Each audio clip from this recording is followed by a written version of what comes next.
Hello, and welcome to another episode of Over My Dead Pod. This is your host for today, Kate Carter, and I'm joined by my co-hosts. I'm Kylie Colwell. And I'm Holly Spear. And we're going to go ahead and jump right into this week's episode. So, ladies, let's start on September 29th, 1978, okay? A man named Lawrence Singleton, who was a merchant mariner. It's another branch of military for people who don't know. You know, you got the Army, Air Force, Coast Guard, Navy, and then you have a separate section that's called a merchant mariner, and they're seamen. So Lawrence Singleton on September 29th, 1978, picked up a 15-year-old hitchhiker named Mary Vincent in Berkeley, California.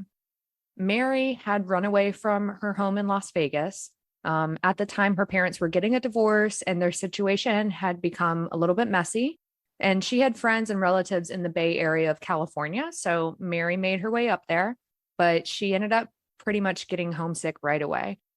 At the time, she had a boyfriend who was treating her really badly. So she left him and then decided to run away and hitchhike back home. So she's in Berkeley hitchhiking and a van pulls up. Now, there's a whole line of people hitchhiking in this area, and there's two people in particular behind Mary. The guy driving the van says to Mary that he only has room for one person, and that's Mary. Well, the two hitchhikers that were behind her say, don't get in the van because they can clearly see that there's enough room to fit all of them. There was plenty of room. But at this moment, Mary was so tired and just wanted to get home. So she didn't think much about what the old man was saying at the time. So Mary gets into the van. She tells the driver that she's trying to get back to Las Vegas, and the man tells her he's heading to Reno, but can drop her off in Los Angeles, which right there doesn't make any sense. Mary settles in the van, and at some point in the drive, she falls asleep. When she wakes up, Mary notices that they're driving east and not south.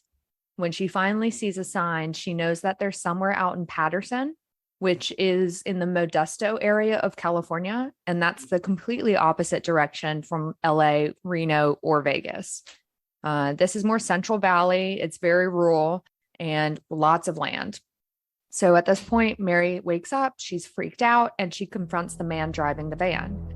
At this point, the man apologizes and he keeps repeating to Mary, I'm an honest man. I've made an honest mistake. So the man turns the car around to head in the opposite direction, but he states that he needs to pull over and use the bathroom. There's red flags all over this story. I'm just going to say that. I don't need to say it every time there's a red flag, but there's red flags all over. But so he's an honest man. He's an honest man, and it's an honest mistake going the wrong direction. So at this point, it's nighttime, okay? And he pulls over to use the bathroom. And at some point, Mary looks down while the driver is outside, and she sees that her shoe's untied. And in this moment, Mary thinks to herself that if for some reason she needs to run, she can beat that old man, but not if her shoe's tied and she trips. So Mary gets out of the van, bends over to tie her shoe, and at this moment, she completely blacks out. She had been hit in the back of the head with a sledgehammer. Mary wakes up and is tied in the back of the van that she was just riding in, but this time she's naked and bleeding.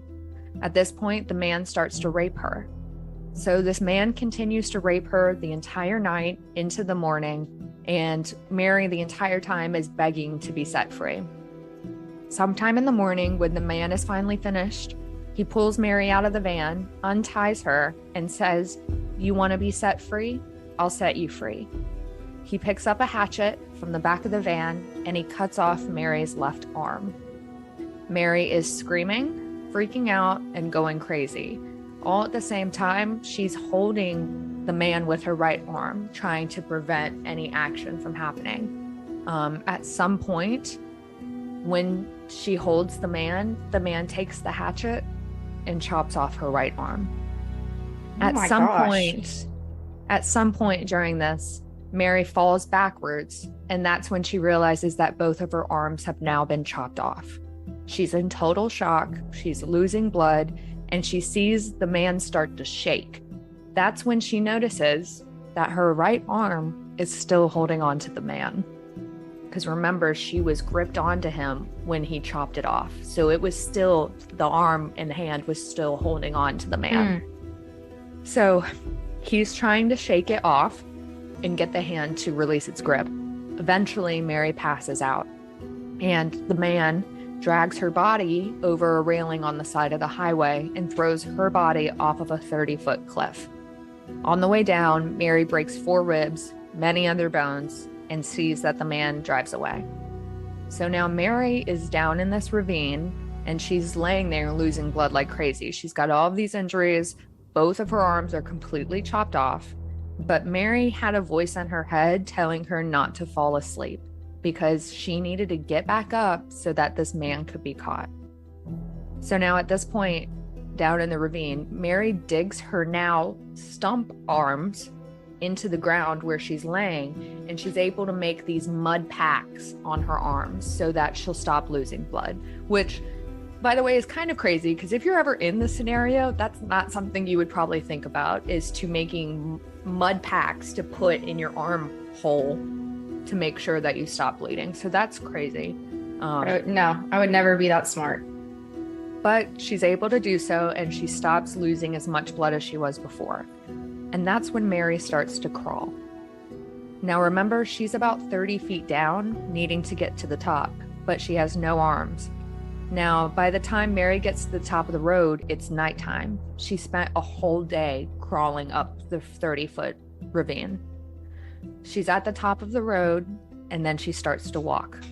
She's naked, covered in blood, missing 2 arms, and is full of injuries, including the sledgehammer to the back of the head.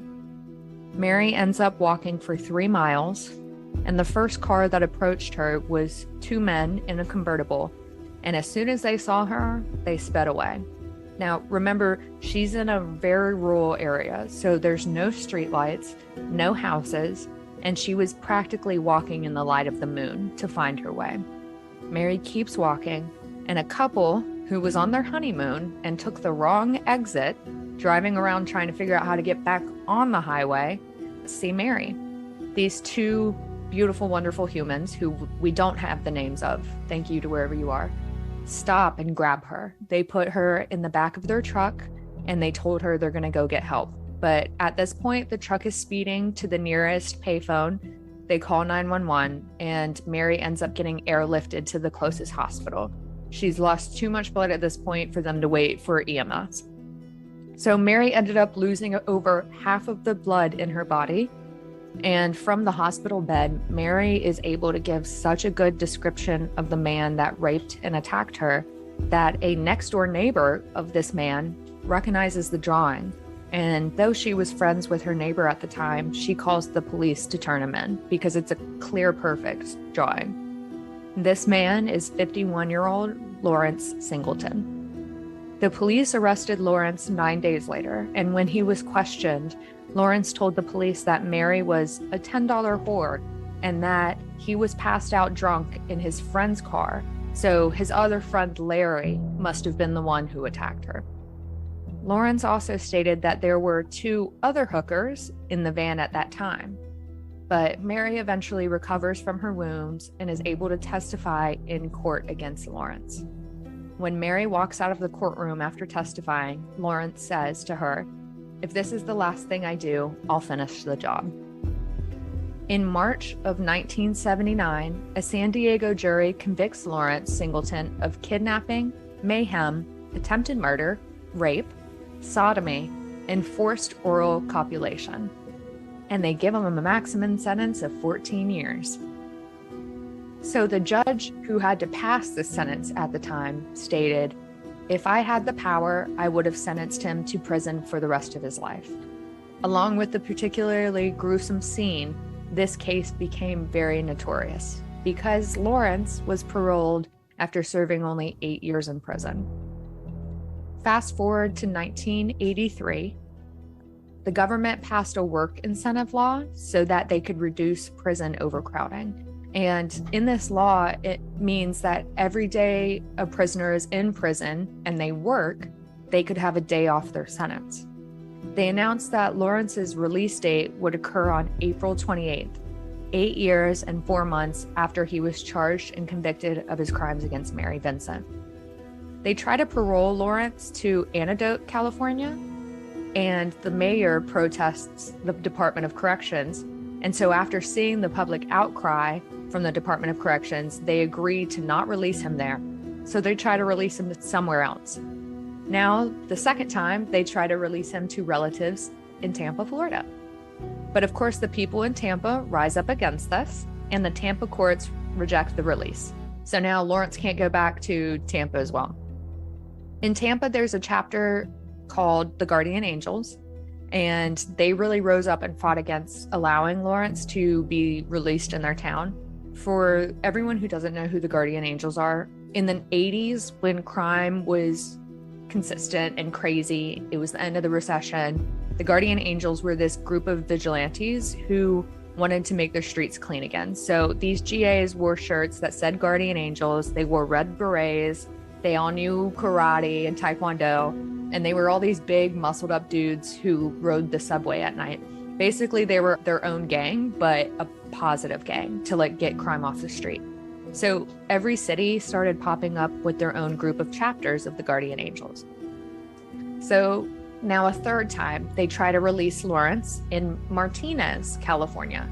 But the Board of Supervisors and 4 council members win a temporary restraining order from a court judge, barring the Department of Corrections to release Lawrence anywhere in their county. So now a fourth time, they try to release Lawrence, and this time in San Francisco. The police chief there is told that they're bringing in Lawrence to San Fran for a few weeks, and San Francisco wins an order barring Lawrence from San Francisco. So then a fifth place, they try to take Lawrence to Redwood City, but reporters find out that he's in a hotel there about to be released. Protesters surround the hotel, and the Department of Corrections had to pull Lawrence out of his hotel in a full suit to get him away from the protesters. He could have just let the protesters have him, but it's fine. So now, what am I on, 5, 6? They try to place him at El Cerrito, which is not the same counties as before. But once again, the officials find out in El Cerrito, protests begin, and it doesn't happen. So now we're on a 6th try, and this time it's in Richmond. The mayor finds out, they don't allow it. So I think we're now at a 7th place, Rodeo, California. This doesn't happen in normal cases, okay? When you release someone, it's very rare that an entire city will rebel against that. But people were pissed, for his 8 years that he spent in prison of a horrible act that he did.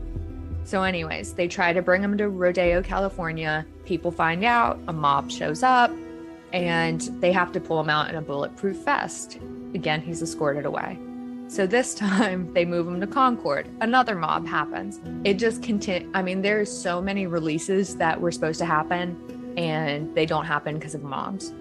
So finally, the governor of California says to put a trailer on the grounds of San Quentin, and that Lawrence can live there until his parole is over, because they can't release him anywhere else. So that's what Lawrence has to do. He has to live on the grounds of San Quentin for the next year during his parole. But after his parole is up, he moves to where else? Florida. And when he gets there, the people in the town protest. A car dealer even offered Lawrence $5,000 to leave the state. And a homemade bomb was detonated near Lawrence's house where he was living. In 1997, a neighbor calls the police after seeing Lawrence Singleton attacking a woman in his home. And when the police arrive, they find the body of a 31-year-old. This 31-year-old is Roxanne Haynes. She's a mother of 3. And she was stabbed 12 times in the chest and neck. And when Lawrence answered his door, his shirt was open and he had blood all over his chest. So Mary Vincent, our original victim, goes to Tampa to appear at Lawrence's second sentencing. She tells her entire story, tells about the attack on her and how her life had completely changed because of him. The jury only deliberated for less than an hour, and they found that Lawrence Singleton was sentenced to death. Unfortunately, Lawrence died of cancer in the hospital. He was 74 years old. But until the day that he died, he still denied having anything to do with the Mary Vincent attack. He never took responsibility of what happened to her. But Lawrence did say he was sorry about the death in this case when speaking about Roxanne Haynes, the mom. To wrap it up, Mary Vincent did win a $2.6 million settlement against Lawrence, but unfortunately was never able to collect a single penny because Lawrence didn't work and had $12 in his bank account at the time he went to prison. She did end up moving on and getting married. She moved to Orange County, had 2 sons, and she ended up starting the Mary Vincent Foundation to help victims of traumatic crimes, which still exists to this day. And that's the survival story of Mary Vincent. But ladies and gentlemen, you didn't think I was done, because I have a second story for you guys today. We're doing a 2-parter.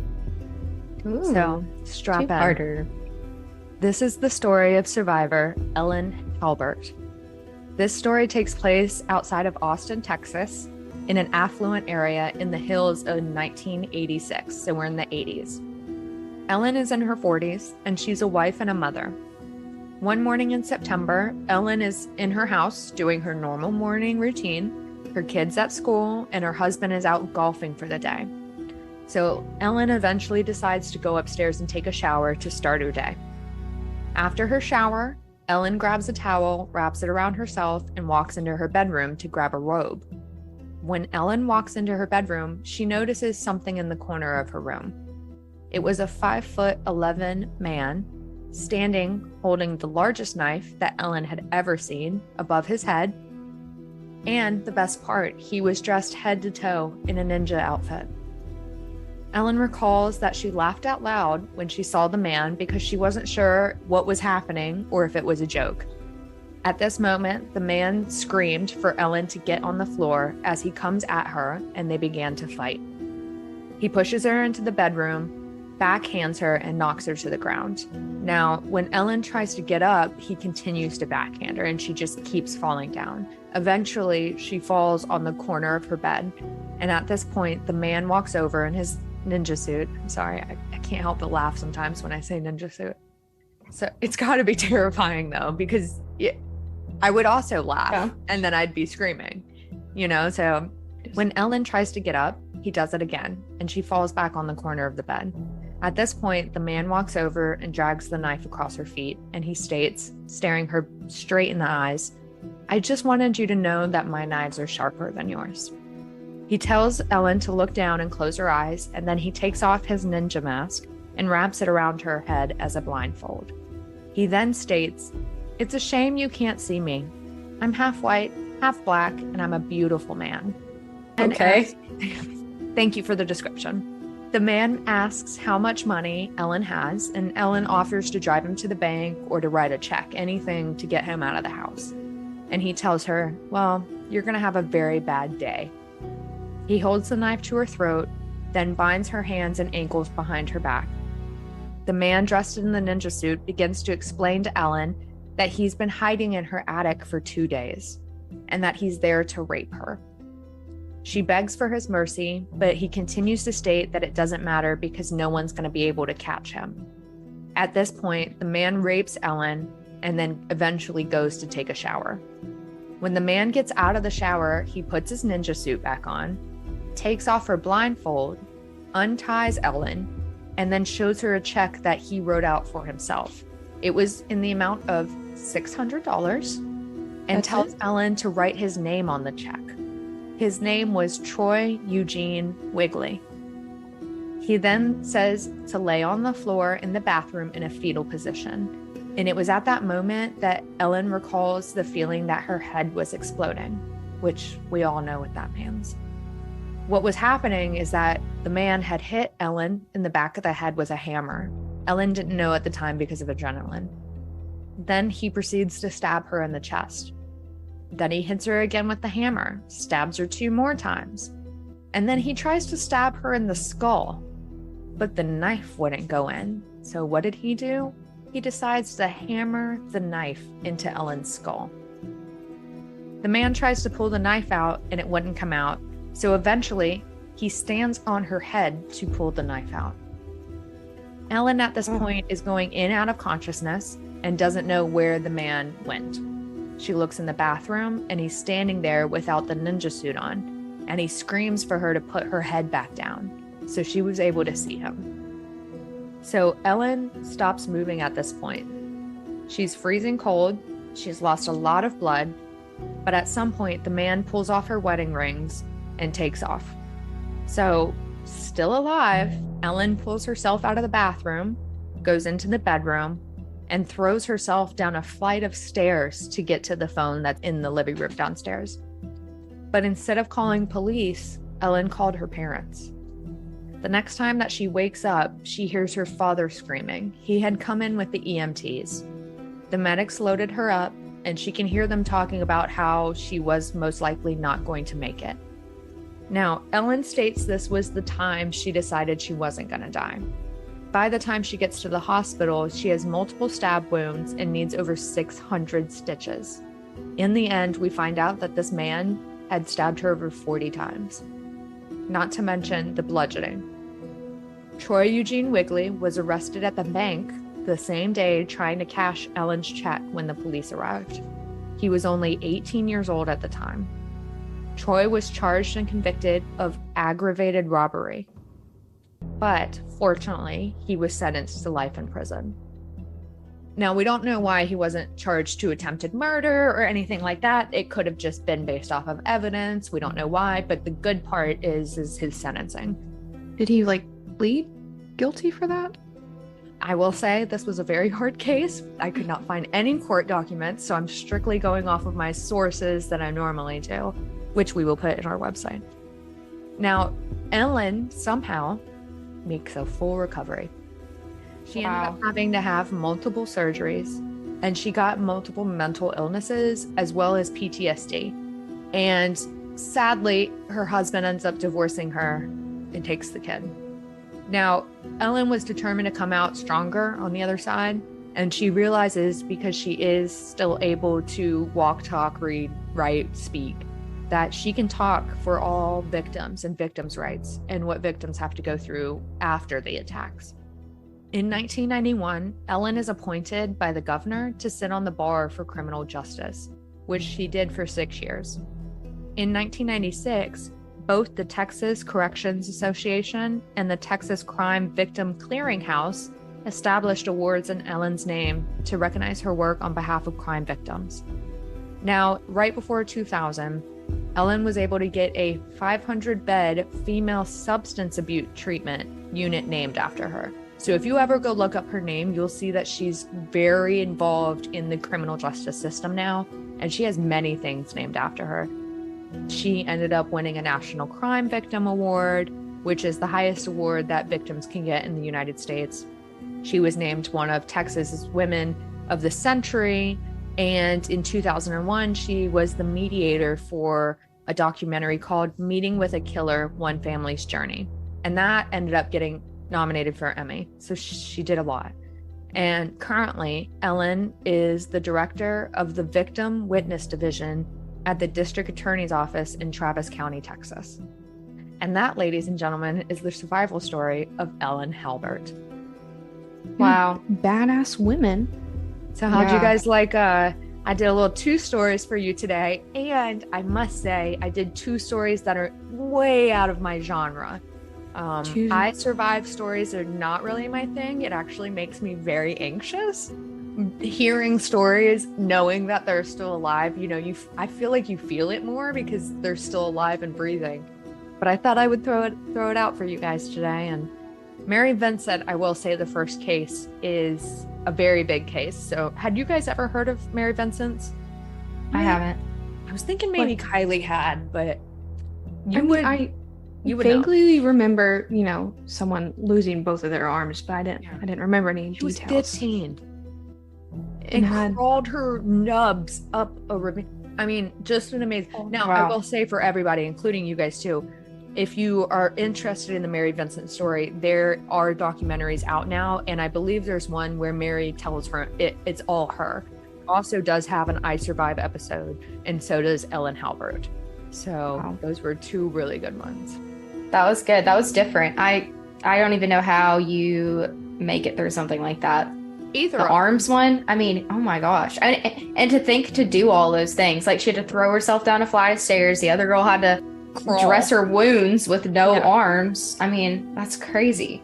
Yeah, I think the Mary Vincent one is scary because you're like, oh shit, her arms are chopped up. You know, her legs Yeah. were chopped off, her arm, or, you know, like the whole thing. And then she's Yeah. 15 years old and she did this all by herself and she's survived to tell the story.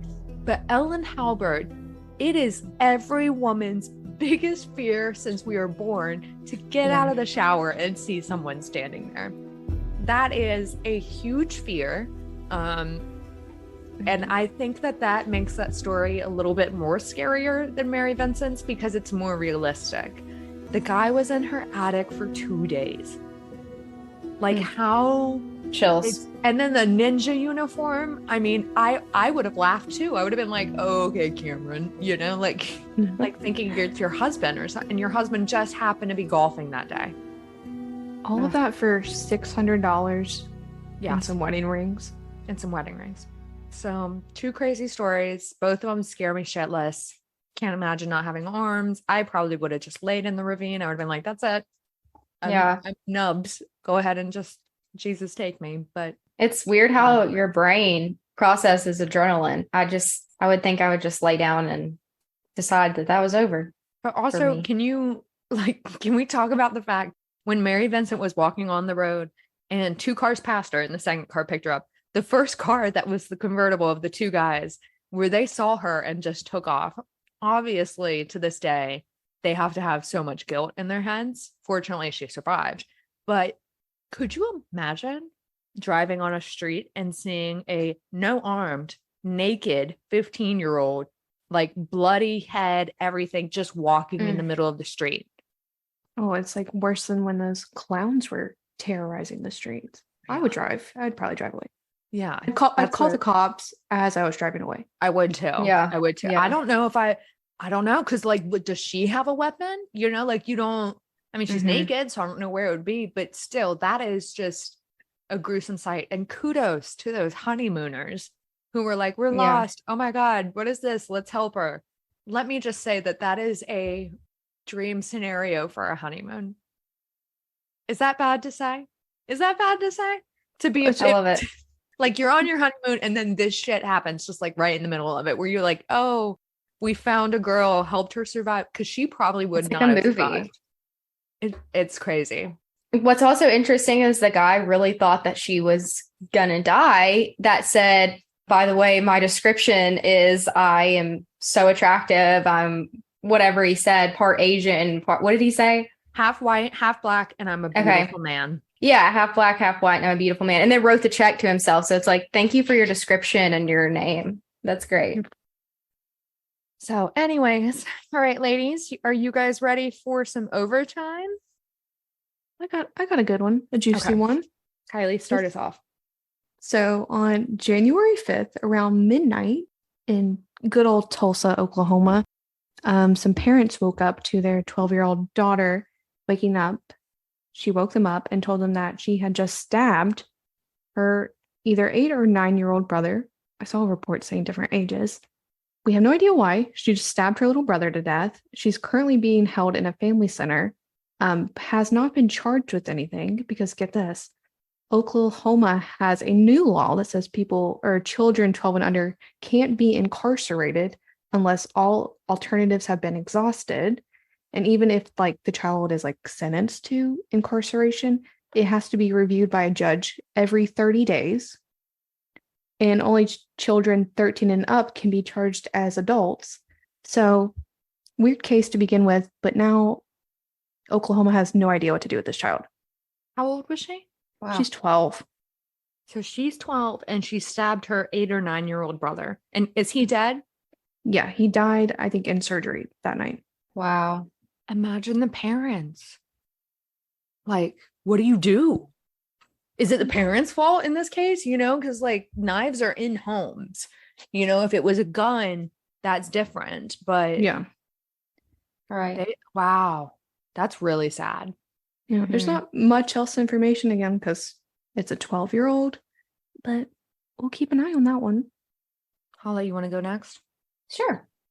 Okay, so this happened in Texas, and it was a 31-year-old FedEx driver who was first arrested on suspicion of murder and kidnapping after a missing 7-year-old girl was found dead 2 days after she disappeared. Her name was Athena Strand, and I guess she was just kidnapped straight from her home by the driver, and they found him after receiving a tip that the FedEx driver made a delivery at Athena's home not long before she went missing.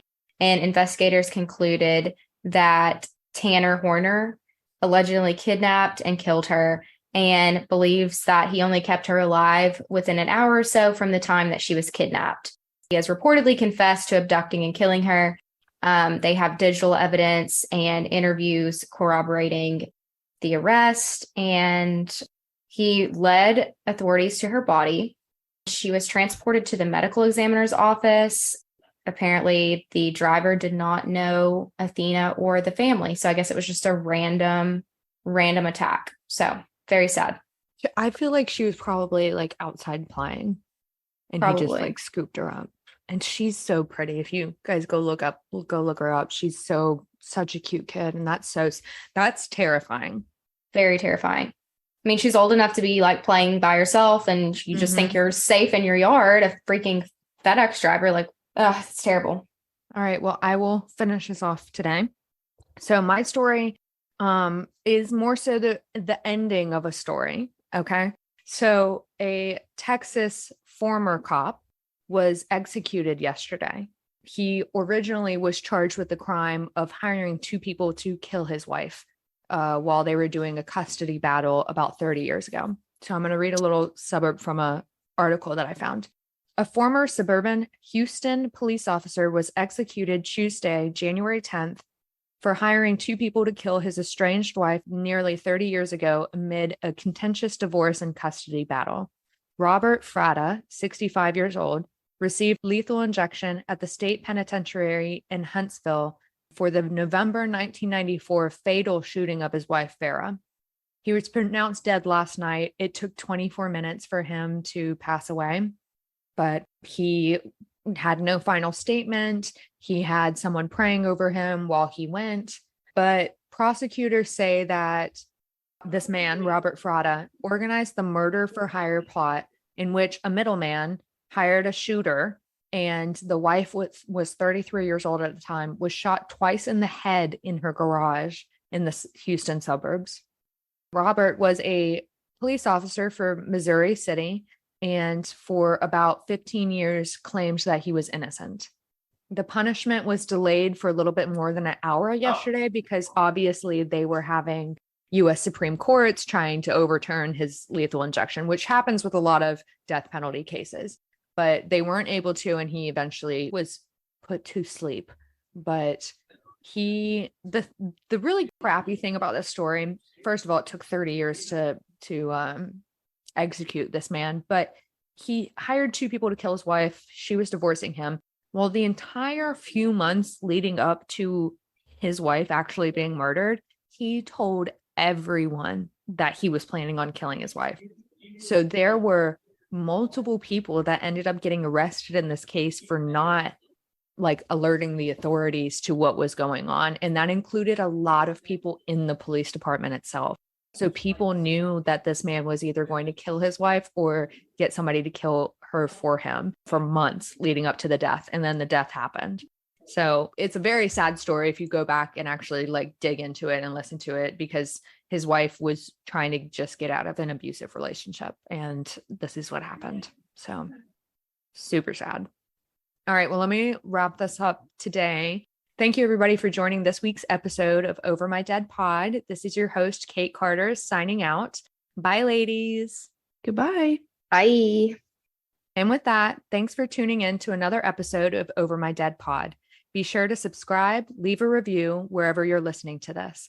If you want even more information about the cases we have talked about, be sure to check us out on our website, overmydeadpod.com. Thank you.